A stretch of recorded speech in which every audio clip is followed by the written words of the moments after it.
Yeah, ngiyakhumbula konke lokho mina ngifuna ukuzimfihlo yakho lapho ukuthi kuphi. Yes babe, imfihlo yami-ke baby ukuthi eneke lo baba lo oyinyanga ngafika laphana wangishisela izinto ey'thile uyabona.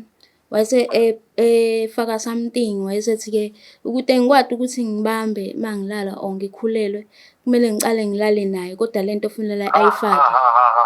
Lana-ke manobhebe uthi awuqala phansi ngezwa lento ekhulumayo futhi angikuzwa mina.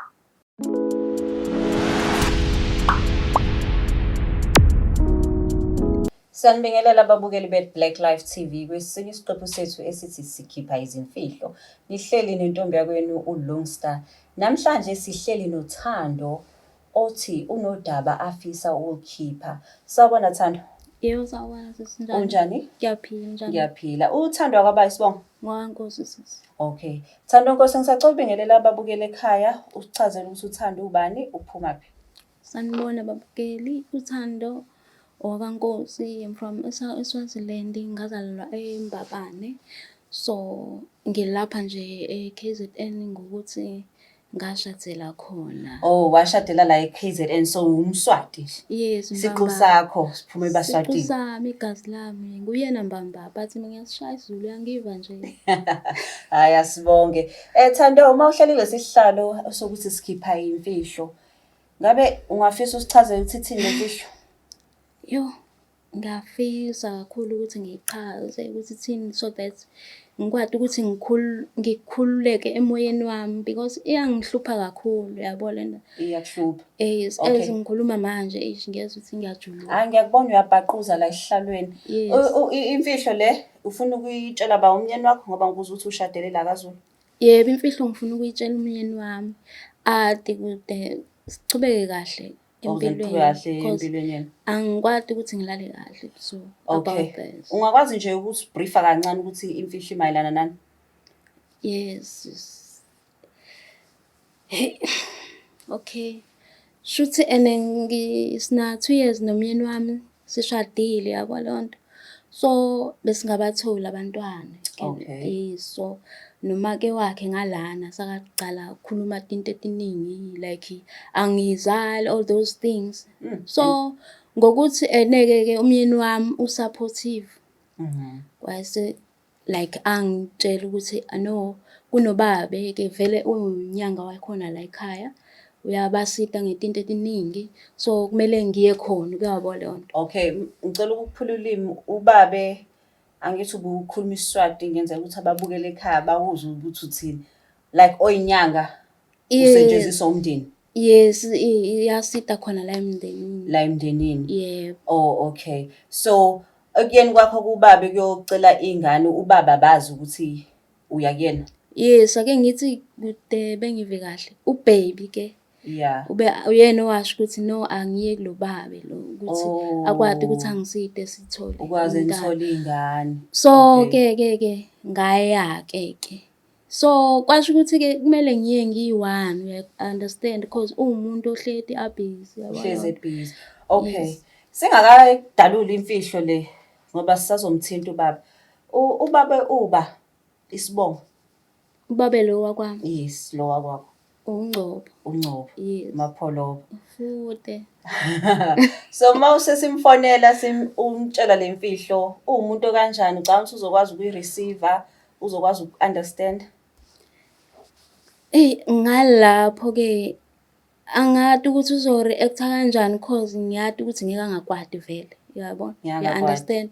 So ngeke angakwadi ngoba noma ngabe kuthiwa inzoze humble. Yeah, he's a humble man. So ngeke akekho umuntu ongakakwadi. Hayi Thando, ake simthinde uMapholobo khona sizokwazi ukuthi simdalele leli daba lolo na. I'm sure nababukela esikhaya balindile ukuzwa ukuthi ithini kanti le mfihlo le. Asimthinde. Yebo.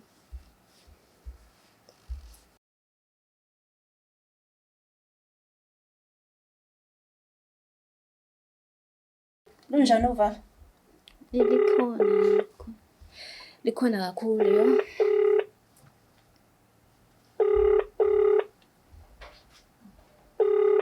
Ayinalo ukhala, anangibamba. Hello? Sawubona njani? Ngabe njani? Ngiyaphila. ULungstar lo okhulumayo ngifona from uBlaqlife TV. Singakwazi ukukhuluma? Yebo. Ngabe ngikhuluma noBaba uNgcobo? Yebo yena. Okay. Baba uNgcobo uyamazi uThando Nkosi? Umkami lo. Oh, umkakho. Okay. Yebo. UThando namhlanje sihleli nayo ehlelweni lethu elibizwa ngokuthi Sikhipha Izimfihlo. Kunodaba afisa ukukhuluma ngalo nawe. Imfihlo. Yebo Mapholoba, ngisacela ubambe kancane ukhulume naye uThando. Okay. Hello baby. Yebo njani? Ngiyaphila njani? Ukuthi useyimfihlweni manje bishop. No baby, relax. No dzaba engite ngalo lana ukuthi bekwadi ukuthi baliqazulule ngendlela abangaqazulula ngayo. So that's why ngila la abasiza khona about imfihlo zabantu. So ngiyacela bandla ukuthi unginike indlebe takho ukuthi ungive ukuthi ngithini kahle. Manaka before ngikuze nje angisadedele negama lezimfihlo zakho lapho ukuthi nemfihlo manje. Uma ngabe kunemfihlo lapho kuyindaba pho mhlawumbe ungaxoxanga nami ukuze mhlawumbe indaba imfihlo oyikhuluma noLungstar. Yingoba baby ibona abangakwadi ukuthi engakhona khonile ukuthi ngikwadi ukukhululeka ngikhulume uyabona, because bengingikwadi ukukhululeka ngikhulume siba yi2, uya understand. So ngiyacela ukuthi uvumele bandla ngikhiphe lemfihlo. Okay waza ulihlakahle phansi. Yes. Ukhona yes baba. So shuthi baby uyakhumbula ngithi ukuthi besibe na lenkinga ukuthi singabathola abantwana ne? Yeah. So wawusungiyalela lo babe lo ebekuyena inyanga yasekhaya ngisho. Okay. So uyakhumbula ukuthi ngagcina ngihambile unginika imali and wena ukwatanga ukuthi uhambe nami because you were busy ngaleso sikhathi. Yeah, ngiyakhumbula konke lokho mina ngifuna ukuzimfihlo yakho lapho ukuthi kuphi. Yes baba, imfihlo yami ke baby ukuthi eneke lo babe lo oyinyanga ngafika laphana wangishisela izinto ezithile uyabona, wayese efaka something, wayesethi ke ukuthi engikwadi ukuthi ngibambe mangilala or ngikhulelwe kumele ngicale ngilale naye kodwa lento ofunela ayifake. Manaka manobhebe uthi awuqala phansi ngezwe lento ekhulumayo futhi angikuzwa mina. Ukusho ukuthi baby ngagcina ngilale naye because wathi ukuthi engikwadi ukuthi ngikhulele kumele ngilale naye kuze lento izokwazi ukuthi ingene through ukuthi mina ngilale naye. So ngenxa yokuthi baby uyathi ukuthi umntana bese umfuna kangakanani and nami ngakwenda lokho. Ileyo mfihlo bengifuna ukisho. Ngakwenda lokho. Ngicela ungenela la. So Thando seninayo ingane manje. Iyona le mfihlo bengifuna ukisho ukuthi ingane ikhona kodwa manje ngiyabona ukuthi no kuhamba isikhathi ayifani no baby umntwana. Akuyona yakhe. Yabo. So iyangidla iyona ke baby lemfihlo bengithi ngifuna ukuthi ngisho ngizoyisho ngivuleleke because ukuphumula mina ngikuthole enhle angikutholi kwamampela. So ngiyacela bandla ukuthi uthole indawo ngixolele cause nami kwakungeyona inhloso yami, nami ngangithi sakhumuzi wethu.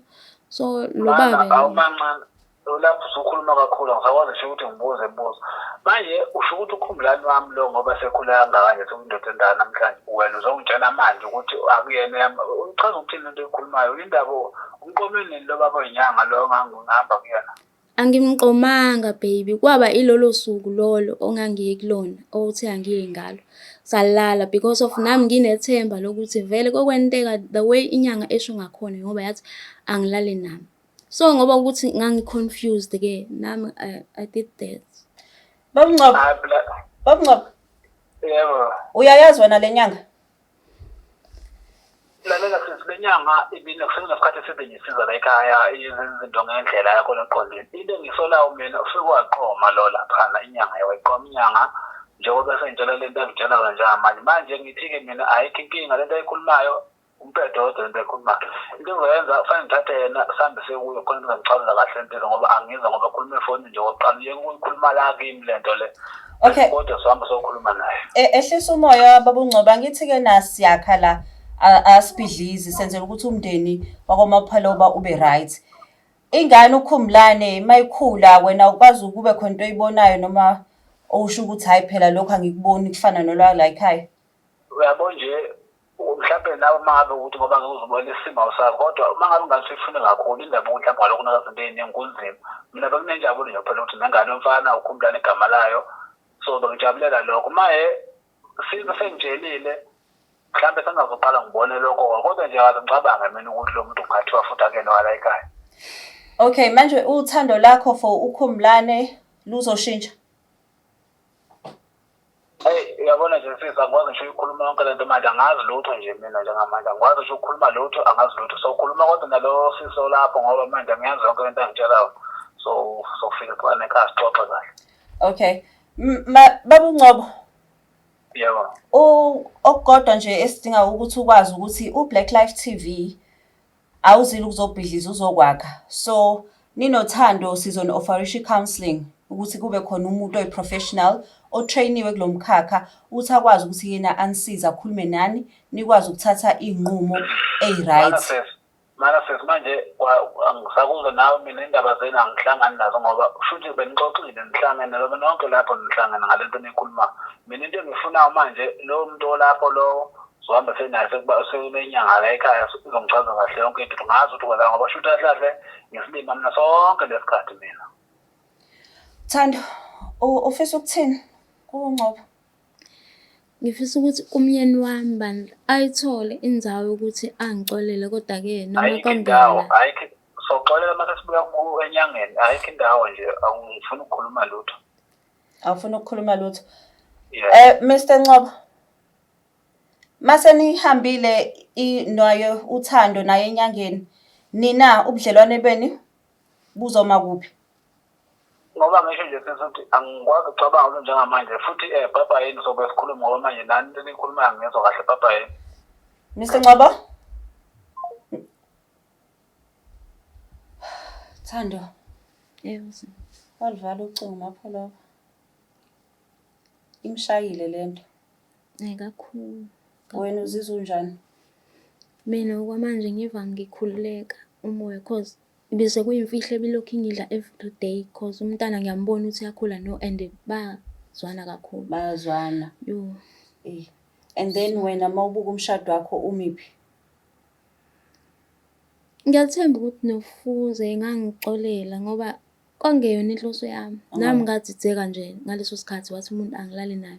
Ngizokhulela. Ngiya-understanda futhi ngiyazwalana nawe. Kunzima kubantu abadinga ingane bengayitholi. But uthini-ke kumama ohleli lapha ekhaya okuyiposition efana neyakho usezame konke and sekuqhamuka le option naye? Ngingathi nje kungcono umuntu ahambe nomyeni wakhe enyangeni cause I think nami kwabalula ngoba ngangihamba ngiyi-1 I don't know yabo. So kungcono ukuthi umuntu uhambe naye umphelezele yabona. Amphelezele like nihambe nobabili. Noyethu. Because if uyi-1 I think ingashayeka ngaleyo ndlela nami. Washaya ngaleyo. Ngangingenayo i-option ngoba ubaby wayesebenza ngaleso sikhathi. Okay. Ngizwe uMapholoba ethi-kena uzoqubula wena nengane nishona enyangeni. Kodwa ngokucabanga kwami lento ayenza awuboni ukuthi rape uvule icala ngoba Blaqlife TV angithi sisebenzisana nabo abantu bomthetho. Yes. Uzizwa kanjani ngalokho? Ngizizwa ngijabule if ngingathola isido from kini ngoba uMapholoba mengathi nje acukule mina aze sihambeni sekulenyanga ngasuka ticaka. So ungathanda ukuthi kena uvule icase? Yes. So ukumprovela ukuthi uyati ukuthi kwangeyona inhloso yami yabona. Yes, because you understand Thando ukuthi wena ubumuntu odinga usizo and mawuchaza lesi story uthi khona izinto akushunqisela zona waphaphama sekonakele. Yes. So lokho ke nakuthina kubuya njenge rape and asithathi lightly i rape. And I'm sure khona nezinye izinyanga ezibukayo ukuthi kena kungcoliseka igama labo as abalaphi. Umuntu oyinyanga umlaphi asiyena umuntu omlimazi. Yes. Okay. So for the sake of umshado wami nami ucobo lwami ukuthi sichubeke kamnanzi nomyeni wami ngiyaqabanga ukuthi ingangisiza lento ukuyiveza angikade ngente into wrong umyeni wami or ngimchithele outside kodwa manje ngiyabona ukuthi le it's like ngifeel guilty kwamambela. Okay. No, so Blaqlife TV sowenza sure ukuthi abomthetho bayangenelela kulolu daba bakusiza uvula ucase. Ngiyazi ukuthi-ke noma uwumuntu onjengenyanga, abantu abanenyanga baney'thunzi bayasabeka, but siyathembisa ukuthi sokubamba isandla sihambe nawe kuyo yonke le ndlela. Babukele emakhaya nizwele-ke udaba lukaThando uMapholoba eselivalile ucingo, but ukuba inyanga akusho ukuthi lowo muntu akadlale ngawe. Umsebenzi wenyanga ukuthi akusize akulaphe. So nawe mawukuthi-ke unodaba ocishe elifana nalolu and ubusaba ukuthi uzokwenze njani, please xhumana nathi kule namba evelayo usichazele udaba lakho sikwazi ukuthi sikusize uvule icase. Siyacela ukuthi-ke uBlaqlife TV usubscribe, ulike and share. Siyabonga kakhulu.